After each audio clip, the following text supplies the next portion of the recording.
Certainly interesting to see how the Middle East is starting to lure travelers back.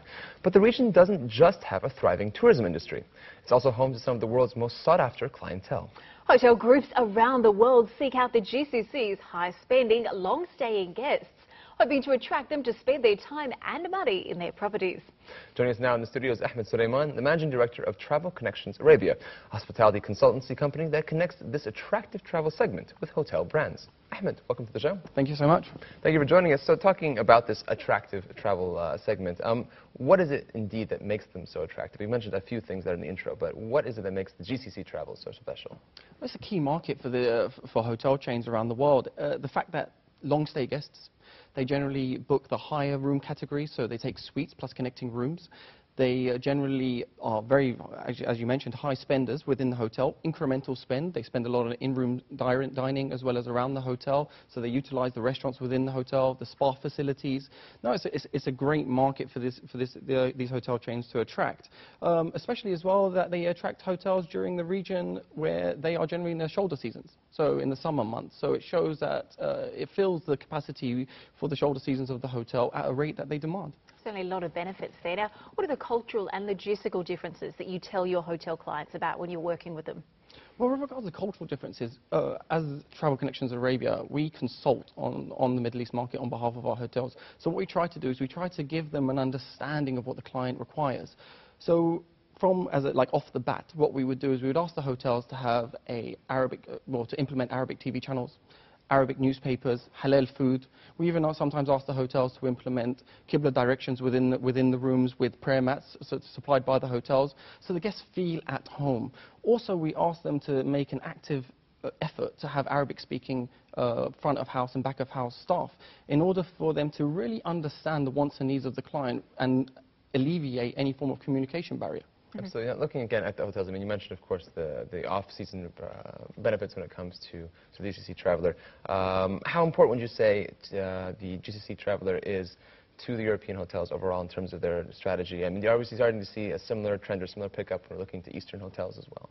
Well, yes. For European hotels, it's always been historical. They've been traveling, Middle Eastern guests have been traveling to Europe for the last 2 decades, really. And historically, it was only the real key destinations such as London, Paris, Milan.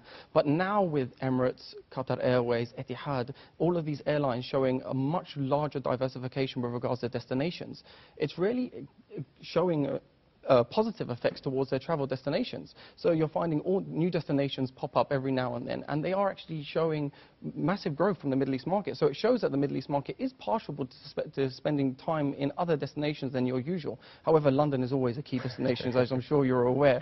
They have to. It's not a holiday if they don't have a London visa on the passport. Absolutely. We see all of them in Harrods, don't we, over summer.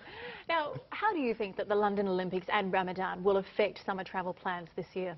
Well, as far as London is concerned, I think it's fantastic. I think it works out perfectly. The Olympics will start July 20th and end August 20th, which is exact dates of Ramadan. So post and prior, the only difference is that with Ramadan moving back every year, it's cutting into the summer travel. So it's forcing the Middle Eastern guest not to have that historic 2-month holiday, 5-6 week holiday, and it's forcing them to cut their holiday time. So with the schools probably breaking up around the 20th of June this year, or slightly earlier, you're going to have a 3 to 4 week holiday. Then Ramadan will kick in, so the Middle Eastern traveler will historically come back to the region.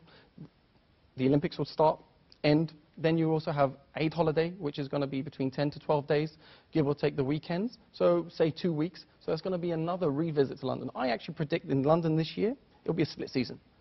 And I also believe that it's actually going to give a positive effect to European-based hotels, because there's going to be many clients that choose not to travel to London due to the fact that the rates will be quite high and the fact that obviously the destination will be saturated. So they are going to choose to do an alternative destination for maybe the first trip. And for the second trip, they'll definitely make sure that London is stamped. Well, good time, obviously, to either be London or, in fact, anywhere in Europe. Ahmed, thank you so much for joining us on the show. Pleasure having you. It's a pleasure. Thank you so much. Thank you.